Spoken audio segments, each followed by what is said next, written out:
Welcome to Half Century Hangout, where different paths lead to the same table. I'm your host, John, joined by my friends and co-hosts, Luke and Chuck. We're three guys who grew up differently but became good friends with a lot to talk about.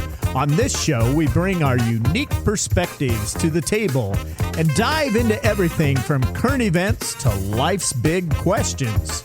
We might not always see eye to eye, but that's exactly why we're here.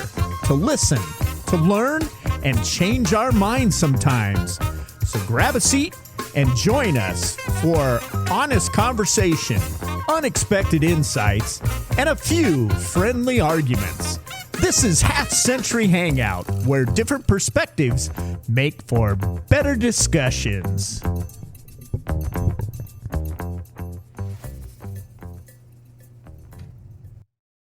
How about them Buckeyes?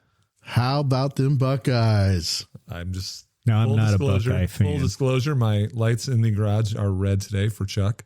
Stand-up guy. I'll eat it where I have to. You know, I haven't for 4 years, but let Chuck have his little spotlight. What are the Buckeyes now? What's their record? 11-0, 10-0, 11, something like that. 11. I think they're 11-0. Yeah. And I'm actually looking forward to championship Saturday. That's going to be a good one. Indiana, Ohio State. Number 1 and number 2 in the Big Ten championship. And it's in Indianapolis, SEC. right? Yes, big time. What's Indianapolis. That, John? Yeah, it's Indianapolis. Well, Nap Town. What Virtually, Big Ten? How many do they have in the top 10? Top 10. Those two, Oregon. Mm-hmm. And I think that's it in the top 10. Just 3. right. Yeah. I thought they had more. But yeah, it was game. It was fun. It was we started out strong. I was hopefully cautiously optimistic at the beginning, but Yeah. I wound up being real low key watching it because I was going to stay in Michigan and watch it there. But the weather, we left a little early to try to beat the weather, the storms back here to Iowa. So after Thanksgiving, Those first 6 or 7 minutes, maybe 10 minutes, first quarter, Michigan kind of owned. yeah, I felt there were a lot of wins there for Michigan in that first quarter. Stopping us a couple times on the goal line there. That was a big win good for them. It was. I mean, they were clearly a better team than we were, 100%. Ohio There's no State two was. ways about it. Yeah. 100%. So I think, but that's why it's a rivalry, right? It's not one-sided. Yeah. I mean, even though over the course of the whole thing, Michigan has more wins in it than Ohio State does. But I'm just saying. What a classy dude, Ryan Day, though, huh? At the end, did you hear? I mean, this is the first time he beat Michigan. And the reporter Does he asked drink him. Mick Ultra? I don't think he drinks Mick Ultra. I would Who bet he drinks doesn't. Mick Ultra anyway? Chuck Kaiser drinks Mick Ultra. Okay. It's a really All right. good beer. Anyways, so yeah, he was asked, "Hey, you must have some emotion. Come on, give us something." He goes, "Well, we win with humility." And I thought, Well, you can say that. You can do that when you only win once. I mean, you can say that. Hey, you know, well, maybe he'll get a little bit more excited on the next time. You know what I just noticed in your garage? You just noticed it today? Noticed it today. Okay. Your shotgun over there. Oh, yeah. That's a little single shot 12 Ithaca. Yeah. Yeah. A little breakover. Uh-huh. Yeah. Yeah. That's pretty cool. It's got a broken hammer on it. The hammer's cracked on the back. What was that? I don't know. I probably break a broke something. chair or Another chair. something. Probably. No, I've seen those in 20 gauge, but I've never seen a single shot 12 gauge. Yeah. That's Makes a believer out of you. You got to be real. yeah. You ain't going to have time to load it. So I've got a 12 gauge Mossberg 5-shot. 500. Mossberg 500. It's a 70A. Oh, it's 78. Okay. Yeah. All right. Yeah, and that'll make a man out of you Yeah. real quick. 100%. But How was your Thanksgiving? Thanksgiving was great. We my kids celebrate Thanksgiving with their in-laws on Thanksgiving Day. And so we were actually celebrating Thanksgiving after the Michigan victory, Ohio State victory over better. Michigan. Yeah. And so, yeah, we had much more to be thankful for, though. It's awesome. And you didn't have to cook, did you, Chuck? No, I didn't do anything. My That's daughter-in-law, awesome. Cheyenne, did a lot of the... Who made the turkey? Or did you have Cheyenne turkey? did. You Yeah, made Cheyenne turkey? smoked it, and it was great. Cheyenne and Cole did. So it was awesome. What'd you do? John? We went down to my in-laws and had a nice Thanksgiving. It was really nice. It was a little bit fewer people. People couldn't get into town, and so we just didn't have as many, and it was nice and quiet and able to listen and talk. And Were you sleeping in the chair? I was not sleeping in the chair. I was sitting at the table talking or listening more so. But we had smoked turkey. Yeah. My brother-in-law, and we only brought cheesy corn. That's all we brought. But yeah, my sister did a great. We went to Michigan, drove through, and got there, picked up 2 of my sons on the way in Chicago. Got there, she did a great job. I cooked the turkey in an electric roaster, which was a first for me. Oh wow! Presentation-wise, it wasn't my greatest, but it was good. But she did all the sides, did a lot of stuff. It was good. Had my rutabaga, so I was happy. Rutabaga. Oh yeah, love rutabaga. You don't have you don't know what it is? Isn't it a root or something? Kind of like a turnip. Yeah, but not quite as bitter, if you want to say. Never had root. More sweet? No, it's not sweet, but it's just it's a root vegetable, like a potato, like a starch. As you were telling Yellow. As you were telling the story about the presentation of your turkey, Luke, I was reminded of, was it Christmas Vacation? Oh, yeah. It wasn't quite that great scene. Yeah. Not that dry, huh? Yeah, it wasn't quite that dry. But yeah, it was fun. We went there, and it's always, and the kids reminded us, like their thing was always the cousins getting together for Thanksgiving. That was fun because they don't see them as much because they live a long ways apart. Right. So. Nathan wasn't able to go. Nathan went to California, spent Thanksgiving with his uncle, so he was out there. Missed, would we get 3-4 inches of snow? Yeah, I drove Depends through the on part where you were. I drove through the part that got about 14. Oh wow! Like around Iowa City, Des Moines, in that stretch. But you were driving during the snowstorm too, weren't you? Yeah, but that's why we left early, because actually when we drove it, we hit it at its, if you want to say, its least point, even though it was still a little chippy coming through there. But we made it through. It took us 3.5, 4 more hours than it normally would. Yeah. So that was a little rough. Got home at 3 a.m, but yeah, my daughter was unable to make it because of the snow. Yeah. So but it was good. It was nice, but I didn't want to skip over that because that was it was a cool weekend. Yeah, that was good. Thanksgiving weekend's always one of my favorite.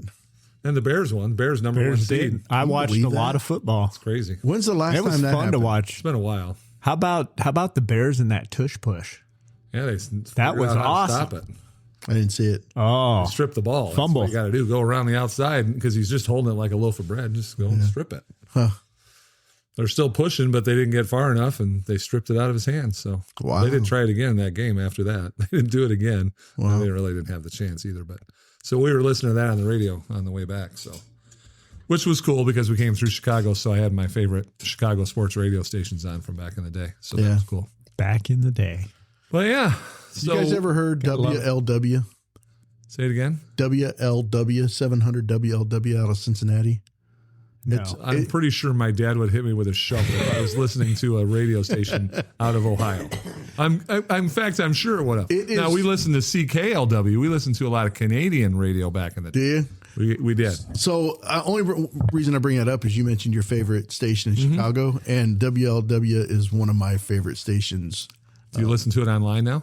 No. You should. Yeah. It's actually pretty have cool. It online? Oh yeah, I'm sure they do. Just about everybody does. It's kind of one of those things where now it's like we listen to the Bears game going across whatever. I mean, you can find it, find the radio station, listen live. There's a couple apps. Odyssey, I think, is the one that plays a lot of radio stations from around the country. You can find it in there and do it. So. Which is nice. You're not paying for it. You're just finding it. Yeah. It's like tuning in on your radio. Right. But it's nice and clear. It's not like, you're getting static when you go across underneath a bridge or underneath an electric line like you did in the radio in the country, right? Yeah. But yeah, it was cool. And I just listened to the post-game stuff, which was neat. So that's fun. Yeah. But, number 1 seed, that doesn't happen very often. So we'll have it while we have it. Since, I'm not. Was it 84 or 85 is when 85 won? 85 when they won, but I think there was probably another year in there somewhere in the 90s that it was when they made the Super Bowl and Rex Grossman was the quarterback. I think they were then. Is that the Patriots? Or Colts? That was the Colts, wasn't it? What that they played? Yeah, the Colts. I think it was the Colts. Colts won. Yeah. But yeah. So what do you got, John? Reality. So human beings, we all get our information from the world through our senses. And we take that and we filter it through our brains, which is part of what we believe, our background, our emotions, and we come up with our own reality. And if you ask somebody what the facts are, you're probably going to get A different set of facts, however somebody experienced that. Because each person's unique and different. And we talked to our officer, and he said, yeah, you know. Our SRO. Is SRO, you talk to two different people, and you get two different stories, but you can kind of put the facts together. So that's reality for people. What do you think of that, Luke? You look like you're... I'm not going to say what you look like. So this is what I would say. I don't disagree with what you said, but I don't know that... I think that you're describing a little more what perception is. Okay. Because now I used to say this a lot, and I still believe it. I think it's real. But in certain walks of life or professions or whatever it is, we have to deal with the idea that somebody's perception, a person's perception, is their reality. Now, does that really make it reality? I mean, there's some of it's semantics a little bit, I think, but the idea is like you said, John, is that their life, all these things that influence that, their perception, can we say their perception of what is real and what's not real is what forms their sense of reality, or I hate to use it again, but their perception of what reality is. But if we're really talking about reality, like breaking down the word, what's real? Okay. Because we all know that there's people that have a perception of something and it isn't even close to what's real. Not even close. We know this. Yeah. Okay. But in that person's mind, that's their reality. Okay. But what is reality? And to me, I mean, I was kind of thinking about it after we talked about it last week. I mean, I was driving a lot in the car, so I had some time to think about stuff, right? I think that one of the things that hits me in the head about reality, okay, this is a goofy way to think about it, and I'm fully reporting that ahead of time. But to me, I think that reality a lot of times is the things that people feel uncomfortable really accepting. It's something that's kind of, they're chasing it. Like, oh, I don't really like it there, so I'm going to kind of come around and go through this way, or I'm going to go around through this way, because they're not really 100% comfortable, or at least accepting in their mind of what reality really is. Because, I mean, the base of the word is real, right? Right. I mean, you know as well as I do that there's people that their reality isn't real. Right. Now, we might call that mental illness with some people. Yeah. But for others that are completely fine as far as their mental health goes, it's not really real. They might think it is, and that's the perception part. So I think I struggle with it. You're right. Perception. I struggle with it. I think this conversation is akin to a conversation about truth. What is truth and what isn't truth? We've had that conversation before, haven't we? And we have. And there's a subjective truth that each of us carry, or a subjective reality, like the way we process things through the senses that John was talking about. Something could be real for us, or this could be our truth. But then I think we have to consider the idea is what is an objective reality? Like, is there a way that things are supposed to be, or a way that things really, really are? And we have to marry up our reality or our truth to that particular objective truth or reality. And then maybe at some point we meet up into this understanding of what reality really is. Does that make sense? Would you use the words truth and reality interchangeably? maybe in some ways I would, but I don't know about every way. But in this case, it just kind of feels like when we talk about like what is reality, we're kind of asking the question, what is real, which is kind of what is the truth about a particular situation that you're in. Yeah, could be. I think my thoughts on truth and reality, I think they're two different things. I really do. I think the truth is a little bit different than, I think reality to me are the facts. What are the facts? What actually happened? What is that? And I suppose it could be the truth, but. So you're asking really kind of what is true about a situation. Yeah. Right? What are the facts? What is it? What is the situation? Like there's something that happens, a circumstance that happens. What is true? What is real? What is the actual piece of the nugget that comes out of this? You know what I'm saying? I know what you're saying. Yeah. Yeah. And so this idea of there being something objective that you have to kind of get in line with, to me, helps me define what reality is. That helps me process and look at what I'm perceiving. Is what I'm perceiving actually what's happening? Truth or what's happening? Yeah. Or do I need to align it with this particular real truth? Well, and I think that is where your beliefs and your background and your history kind of comes in too. Your perception of reality is based on where you've come from, what you believe, okay, where you are at that point in time. And I think there are some truths or some reality out there that you should have a definite bias or closed mind to that. And you should say, this is what I believe.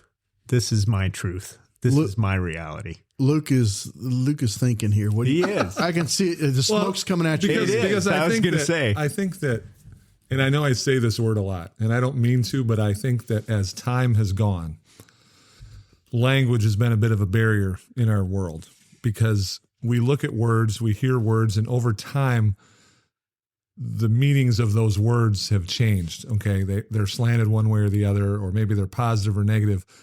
But one word that comes to mind about this particular topic, and I think that it comes into it a lot, which is something that we all share. Where does the word faith come into that? Because the thing is that you can say with conviction, if you want to, that, Father, Son, and Holy Spirit, you can say that. Mm-hmm. And in your reality, in your perception, whatever you want to say, that's faith. We believe in that, right?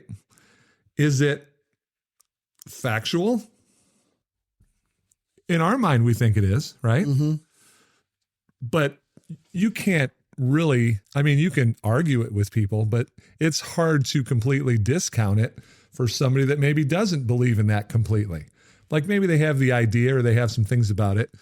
But faith, I think, is part of that. And part of reality is also what you have faith in. And if you want to add to it, true faith. Some people have faith in things, but we might back off and say, well, they don't really have true faith in that. Whatever it is, that might not be religious. That might be something else. Mm-hmm. But I think that's where it gets a little muddy for me, is that I don't know. It's kind of like this. Can you name one thing that you could say is 100% factually based that would be universally accepted as real and true? I'll give you an example. H2O is water. That's kind of hard to balk off of that. Right. Okay. What's another one? Something that is real. Like we know, besides, you don't get to use the periodic table. I already did. Mm-hmm. Something else that's 100% unarguably real in there. What's another one? Don't say anything about Ohio State or I'll break that chair. Like Nobel invented the bomb, right? You light a wick. At the end of it is a bunch of black powder or whatever. Okay. And that is real. That's going to blow up. And if you're in the vicinity of it, you might just get hurt. Sure. So, I mean, that's 100% real. What about you? Come up with anything? I'll go to a utility too. And this may not have been real back when, but electricity to us, it's pretty real. And I think you would have a hard time arguing that we don't have a current going on and we can't generate electricity and we can't take that energy and put it into something else. So it's kind of where I was kind of going with it. And we all gave a specific example of something. Right. Last week, 2 weeks ago, whenever it was, we talked about the ancient times. Mm-hmm. Did they have more, I'm just putting it under the general category of technology than we thought they did or that we give them credit for to do these things or to build those aqueducts that are under the pyramids or all these things? Is it real? Okay, well, the picture that we see of the, not the picture, but the pyramids themselves show that it's real. It's not fake. You can't, now you might be able to argue and say, how did they actually do it? Or what did they have to do to make it or any of that stuff. But the fact is that that's still there. My point in this, I'm not trying to drag it out too long, but my point of this is that things that we call real or are part of reality are something that's tangible, something that you can touch, something that you can put together. There's pieces and it only works one way and that's the way. The other things that we struggle with reality have all sorts of what ifs, all sorts of them. Yeah. And that's tough because, like John said, you've got people that come from all walks of life and have come from different paths in that same life, even if we live next door to each other growing up. We're probably not the same as we are now, like we were back then. Mm-hmm. And I think that it's... That's why the topic was interesting to me because I think that nowadays I don't put as much emphasis on real. I think that our society places everything on it. Oh my gosh, this is real or that content is fake or this is BS. They don't know if you can't watch anything on TV. Or on TikTok or on whatever, and there is going to be something, at least a part of it, if not the whole thing, that it's fake. It's pre-made. It's created by something. Okay, it's something. It could be anything. I saw a show last night. Before it started, it said some of this content is created by AI. I believe you had an AI. I did, but it was a song that my wife and I we found on TikTok, and it's created entirely by AI. This guy was in the shower and these words came to his mind and he put the words and kind of how he wanted it to sound in a app, and out popped all the harmonies and tracks and all this kind of stuff. And now the song is got millions of views and millions of listens. Now it's real, but it wasn't created by him. He's not like a real musician. Maybe he is, but this particular thing is, but it was artificial intelligence. Back up 1 second. Yeah. You said it in the same sentence. So it was artificial intelligence, but it's real. Yeah. It was real music that I really, really enjoyed. But is it really real? It was produced by AI. Okay, but is AI real? Yeah, it's real. It's real. Yes. So it's not manufactured. So here it's not manufactured or it's real. Go back to the beginning and say, this is why I want to do this because I say, and this will be my old man thought for the day. It's not real. It's manufactured. Now I'm not saying that it doesn't exist. It exists. Yeah. But when you throw that word to it, when you think of music is something that we all know. We love music. We all love music. Different kinds of music. We love some of the same. It's, somebody was moved somehow to write this song. So here's a guy in a shower and he puts something into a computer and does this thing. Now, I'm not saying that there haven't been a lot of songs probably in the last 5 years that have done that, or the music video or the things that we see or the stuff that we hear. But I would back off of that and say it exists. I don't know that I would say it's real, because if it's using some sort of artificial, I mean, it's called artificial. My artificial Christmas tree isn't real, but it's real in some sense. Oh, you almost said it. I was going to just jump on you. It's a real representation. Well, that's different. It's not real. It's not a real tree. It's a representation. It's a representation of it. Right. Yeah, that's what I'm trying to say. I'm not saying it doesn't exist, because it does. Yeah. But I can't say my artificial tree or my song that was come up with through artificial intelligence is real. It exists. It was created by something, but it's not real when we look at a song. To pass it off or to say that it's real or that it's reality is a stretch for me. I'm not saying I agree with it at all. You were giddy there. You were like a kid on Christmas morning there for a minute. The music, you almost said my tree was real, and I was just gonna. The music is incredible. It's super poppy and like moves along, and it's a great song to listen to, and obviously multi-millions of people think so, because I think it's gotten like 30 million listens or something like that in the last Does that mean they all week and a liked it? half. Yeah, probably. It does? I mean, so you've why never not? listened to something once and then never listened to it again because you didn't think it still counted as one. I don't know, but it's pretty good music. It's pretty good music. That was the other thing I was going to follow. We actually listened to it again on the way home last night, Jen and I did, from the basketball game. And it's a great song. And I'm not saying it's I'm not saying that. No, I get it. But my point, and you made it for me, which is good, because this is where I worry about stuff, is that, like you said, it's got 30 million hits. Okay, that doesn't mean they were all good. And the thing about it is that people say, oh my God, it must be good. They got 30 million hits. Maybe it was 30 million duds, but they all listened to it once, except Chuck, who's now listened to it like 16 times. And that's okay. But people see this. This is why this stuff worries me, because I don't think that a lot of that feedback is real. We can see a video, we can see a thing, and oh my, look at this guy.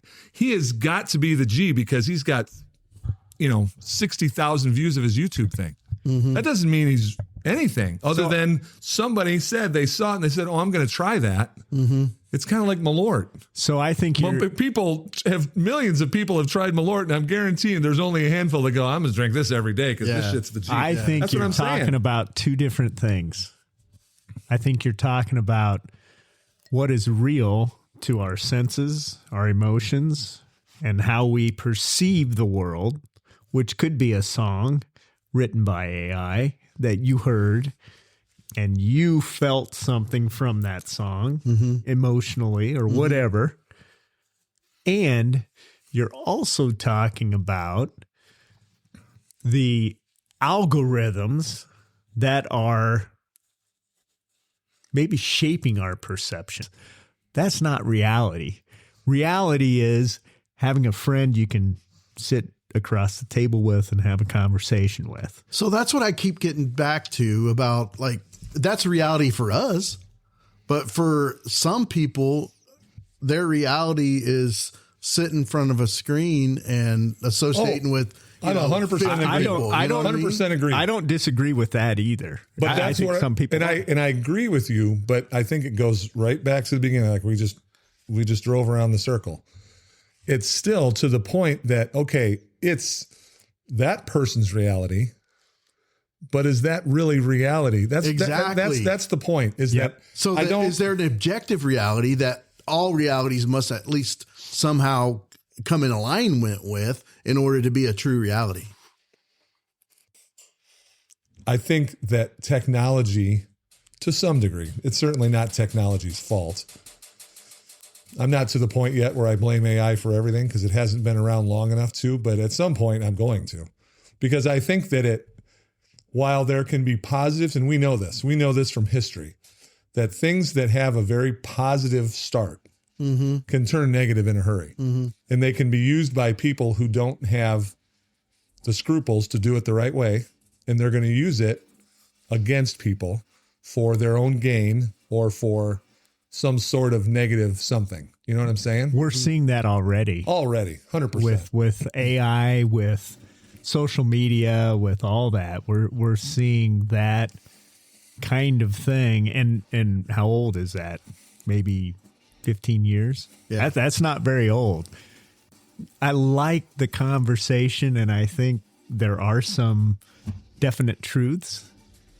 And I think there are also some, I'll call them deep fakes. But when you were talking, it made me think the world used to be pretty simple. Black and white. Pretty simple, black and white. We've made it very gray. Very gray. Well, it's very complex. Yeah, it is. It's very complex. Some people like that. Those two have been mixed together, and it's hard. Yeah. And it's hard to define what reality is. Well, look at what we were talking about today. Even something that we both love is coaching. Look how much different it is now. Yeah. Compared to what it was even 30 years ago. Right. I mean, even 20 years ago. Yeah. It's like a whole different ballgame. Yeah. And especially even in the last 10 years, 5 years. Every year, it's getting more and more. More complex. More and more complex. I think all of these desires, maybe not all, that's probably an overstatement, but probably all. I think everyone is searching for something that's that they can grasp a hold of and say, this is my reality. I found it. And do you think we're still at our age? I think we are. You haven't found it yet? 100%. You haven't found it yet? I think I found it. But you're still looking. So what you found isn't real yet. Because it's not really there yet. I think the moment you think you found it and you give up, I think you maybe lost it. Because I don't know that you're giving up, but if you find it, are you always trying to find the next better thing? So I think I think so. Here's what I think. You always got to confirm that where you are is, from an objective perspective, is lined up with what actually is. And I think you always have to make sure that you're doing that. I think what I hear you two talking about is, are we continually learning or growing? Are we continually growing? I don't see that as growing, Are we continuing to listen to other people, open our minds, and say, okay, maybe I need to make a shift. Maybe I need to change. Now, there are some truths in my life at this point in my life as a half-century hangout that definitely I'm probably not going to change. There are some things that I won't change. I won't change my mind on those things. Mm-hmm. But there are things that I'm going to listen, I'm going to take in, and I'm going to continue to learn. Mm-hmm. I'm going to continue to grow. I'm not saying that. What it sounds like to me, and correct me if I'm wrong, but it's that you are, I don't like to use this word, but you're constantly, no matter what, evolving. I don't know that I'm evolving anymore. And I think what John said is true, that there are for sure things that I'm still going to listen to or learn from, but it's not changing my core. It's not changing who I am or what I think the truth is. It just might be, for me, getting older, what it is me trying to keep my core applicable in today's times. It's more of that. That's what I was talking about. As opposed to changing who I am or what I'm going to do. Well, that's what I was talking about with confirmation. Like this, your core beliefs probably aren't going to change. Your sense of a core reality is probably not going to change. But whenever you're faced with something that comes into your life or comes into your family's life or whatever, it can shake your core and it can also confirm your core. Yeah. And that's what I'm saying is, I think that like we always have to make sure that we're in line with this objective reality. What's that? You keep saying that. I don't understand what that is. So there's gotta be a way the world works. Or the world doesn't work 8 billion different ways. The world works in a particular way, and then we got to align ourselves with that way. So we don't run the world? We don't run the world. Who runs the world? Your reality. In my reality, the creator God runs the world. Okay. So, All right. So has the creator God changed? Why is the world so much different? I think What's his objective? his objective is to bring glory to himself. God created everyone and God created the world. And we are here to give God glory. Yeah, but didn't man, as he created them, went awry? Uh-huh. Mm-hmm. So did he change what his reality is? Or did he say, well, I'm going to keep growing and keep learning how to deal with this thing that I made and make it still work in my eyes? No, I don't think so. See, So what's he doing? God? I think Why did the world that- change so much then? If you're saying it like that's his objective thing, like that's the objective viewpoint or however you want to take it, you can't, well, I can't, I shouldn't say you. I can't look at it and say, okay, from where he started and what it sounds like, what we've been taught our whole life, Right. that first of all, he's real happy about it. Second of all, that he's had to change his thing so much. Is it still, I guess that's where I get stuck, because the basics of your faith and salvation haven't changed. No. The basics. Now, there's a lot of ways to interpret that, Yeah. but the basics have still stayed the same. Which are? Believe in me, put your 100% trust in me, and I'm going to give you eternal life. Yeah. Okay? Which are, in a nutshell. really, God created man. Man screwed up. God gave us a way to save ourselves through his son. Mm-hmm. And if we believe in his son, we have salvation. That's salvation. That's what I mean, though. But in And the, that in the has breath, not changed. in the breath, and that's the same. But hasn't he had to change his viewpoint based on what the world is now? God? Yeah, No. since he created No. it. So what's he thinking? Why is I don't know what God is thinking. What's I'm his not that- you kept using that word. What's the word you objective? Objective reality. What's his objective reality? Well, He is and the objective. I think so is, no matter what, his objective reality has not changed one iota. I would No. say not. and Luke, So I why think does ours have to then? I think where you're going is man is fallen. Oh, I understand that. I'm not saying God, that, but you said before we can't say that- what God's objective reality is. I know say that. I'm completely aware it was a trick question. The idea is what you said Oh. made it sound like God is changing what it is because you have to change because things are moving in a different objective way. I don't think now that we're into this, I don't think I meant that God changes. I said that we all have our subjective realities and we have to align ourselves with the Objective or objective? Ours are subjective. Objective to what? Ours are subjective to whatever our experiences are. Okay. and our And and we our have to belief. align ourselves. Which God provides. Yes, but we have to align ourselves with the objective reality, which is God. So And if that's not happening, so you said what's the objective reality that we're aligning with, and maybe you just came up with it. That's okay. You didn't say that was God's objective reality. Like if that's what you think it is, if that's what the objective reality is to do, there's so many things. This is where I'm landing here. Yeah. What I'm saying is that if we are supposed to align, and I'm not disagreeing with you, if we're supposed to align with that objective reality, Which is God's, Right. Okay, then all of these other things, these influences, these other things aren't real, because what they're trying to do is pull us away from that objective 100%. reality. That's exactly right. from that So reality. why don't we just say at the beginning that none of it's real? Because it is real. No, it's not. You just said it wasn't real. But listen, it is real to us.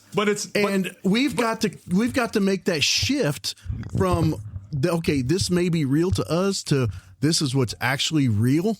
But that's what I kept trying to say is that it's semantically ridiculous to go through it because I don't disagree with what you're saying, but it doesn't match up. So It doesn't make sense, like logically, if you want to say, which faith never does. That's kind of the whole idea. yeah, Is that you're being asked, you're being taught, you're being whatever to believe something that people could poke holes in all day.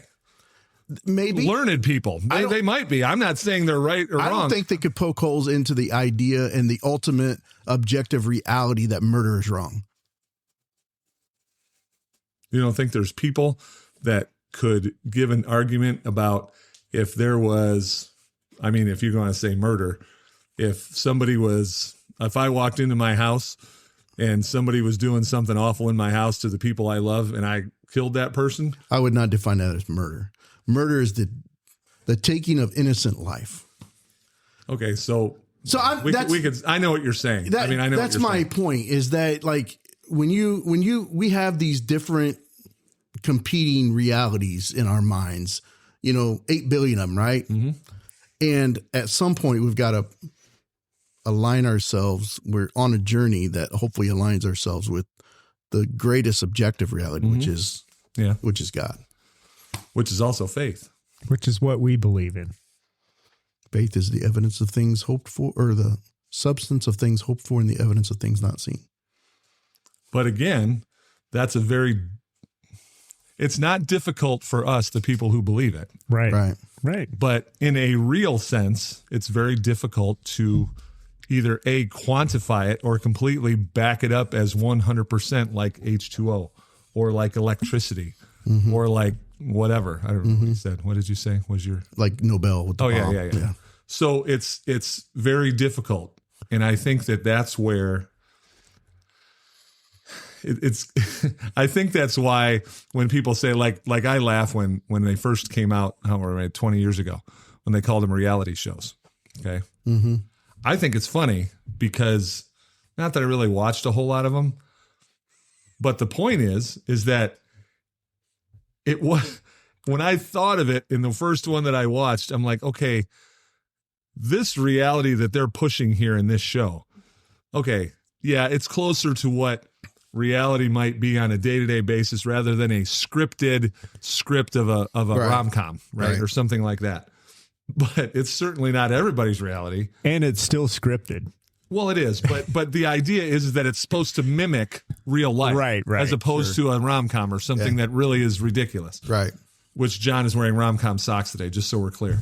But anyway, the idea is that central perk, that when you look at it, that's why that word and why this always has intrigued me, because they're really... And I'll go back to it because I think that it's like people's reality is their perception, because that's what they live by. That's what they've learned. That's what it is. But as we all know, perception isn't always real. It might be circumstantial that it's real in certain circumstances or at certain moments that it's real or something like that. But overall, I just think it's a real tight one to squeeze through. So good talk though. You're right. You are right. It's an interesting thing to go down. It is. And there's a lot. I mean, you could talk about this for hours. Yeah.